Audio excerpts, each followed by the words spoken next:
And on Monday night, across the wire on short notice, Ariel Helwani saying that no, Jack Della Maddalena is not going all the way back to Western Australia. He's going to take a fight against the former CFFC and Fury FC welterweight champ. It's Bassil Hafez. And if you look at a matchup like this, Matt, I can say it open and honestly, I actually did know who Bassil Hafez was.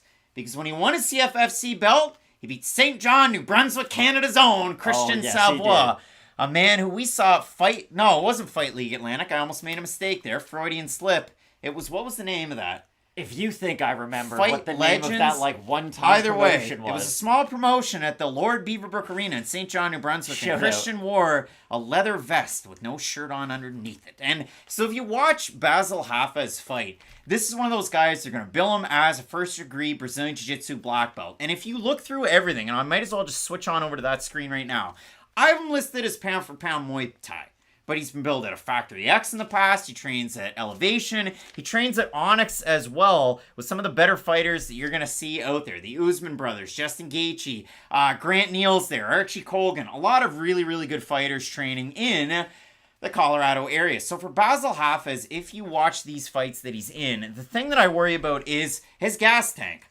I have no gosh darn idea how good it is. His fights, people are going to go out there and they're going to say, okay, well, he drew with Jeremiah Wells. He's pretty darn good. I watched that fight with Jeremiah Wells. First round, Bassil Hafez. Second round, pretty close. Third round, really close. Judges' scorecards.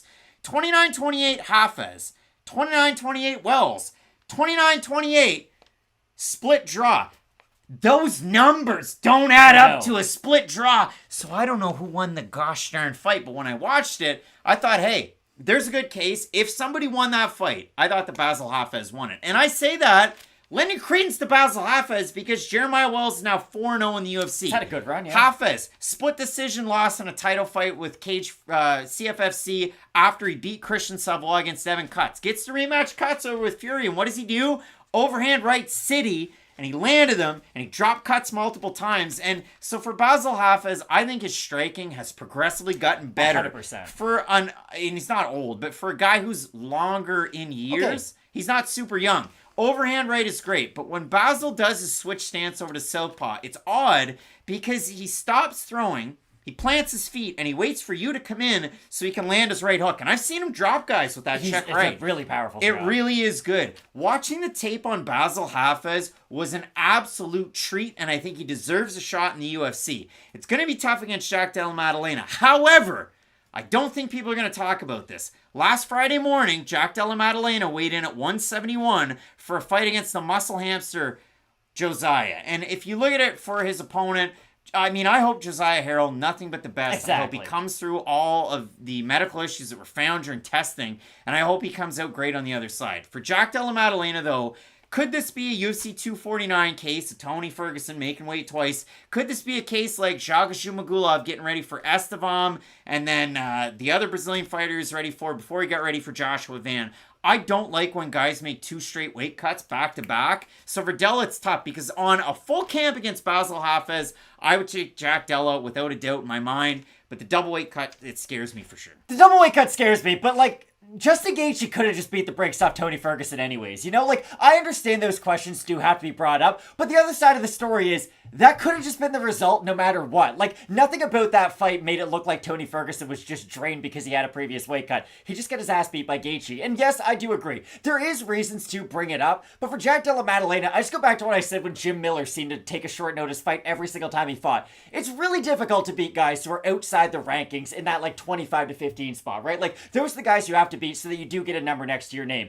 It's really difficult to beat those guys on short notice, especially if you even have a full training camp. Jack Della Maddalena is in the rankings. He really is in his prime right now. Now, what I am a little bit concerned about is if he's not able to close that distance effectively without eating some of those bigger power shots on the outside, then yes, maybe we could see him eat a couple of bigger shots and not lose confidence, just because I think it's so ingrained in his style, just be that face first, kind of get up in you, use his boxing combinations. But if he is eating some power shots as a result of that, we could see more of a hesitant version of Jack Della Maddalena. And people are going to then downplay Hafez because of a split decision win over Anthony Ivy. First round, it's a, right hand that was able to drop Ivy. Second round, it was a knee that dropped Ivy. Third round, Ivy won based off his grappling and striking. And for some reason, one of the judges scored the first round for Ivy. So I thought Hafez overwhelmingly won the first, won the second, and then he did not win the third. And if you look at it for Hafez, he is one of those guys. Once he gets that slam double leg and gets you down to the mat, if you're a good grappler, you might be able to get out of some of those tricky positions. And we've seen guys do it. Jack Della Maddalena is not that grappler. Now, again, some do it against Ramazan Ami, but when you're testing those gas tanks and those... And Randy Brandy just hurt so bad before. Yeah, big overhand right, gets on, no hook rear naked choke. It's all she wrote. But if you look at it, like 2 weight cuts, the grappling, which isn't really an energy system that we see Della go to because his boxing's so slick from the switch stances, and he's really able to implement his combinations, rip into the body, left hook, right hook, Virgil Hill with a body shot. What he did to Randy Brown was insane, that combination that finished him. He put his hands up, got on the inside, and then it was just a one-man wrecking crew. It was a really impressive performance. It was wild stuff to see. So again, Della, you know how good the boxing is. He's struggling some of the grappling exchange on the regional scene. He has not in the UFC. We'll see if Bassil Hafez is the guy that can make him pay in some of those exchanges. So if we have a look, Matt, at the Tapology votes, this fight was announced again on the Monday night of the fight. Can I set them at 95%? Can we throw that curveball? Yeah, you know what? I think it's going to be under 95% on this one. We have a look at them. It's over 459 total votes. 98% Maddalena in this one. Majority by knockout. For Hafez, majority by knockout as well. But it's a trickier fight than 98% of people taking Jack Della. It's a lot different than Bo Nickel taking on Val Woodburn in a fight like this. I do have Jack Della Maddalena in the fight because I think his hand speed is going to be a big, big thing and a big issue for Hafez to overcome.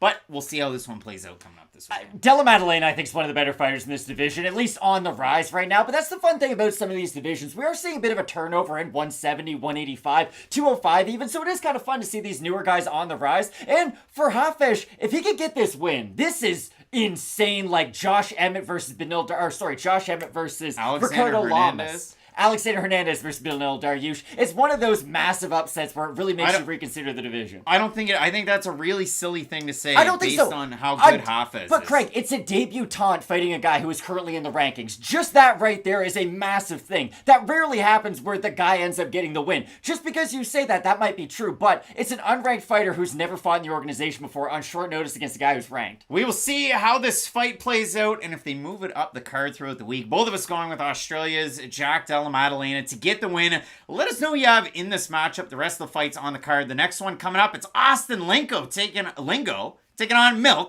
Costa. You're not going to want to miss it. Keep locked in with Fight Night Picks. We always say, let's get into it.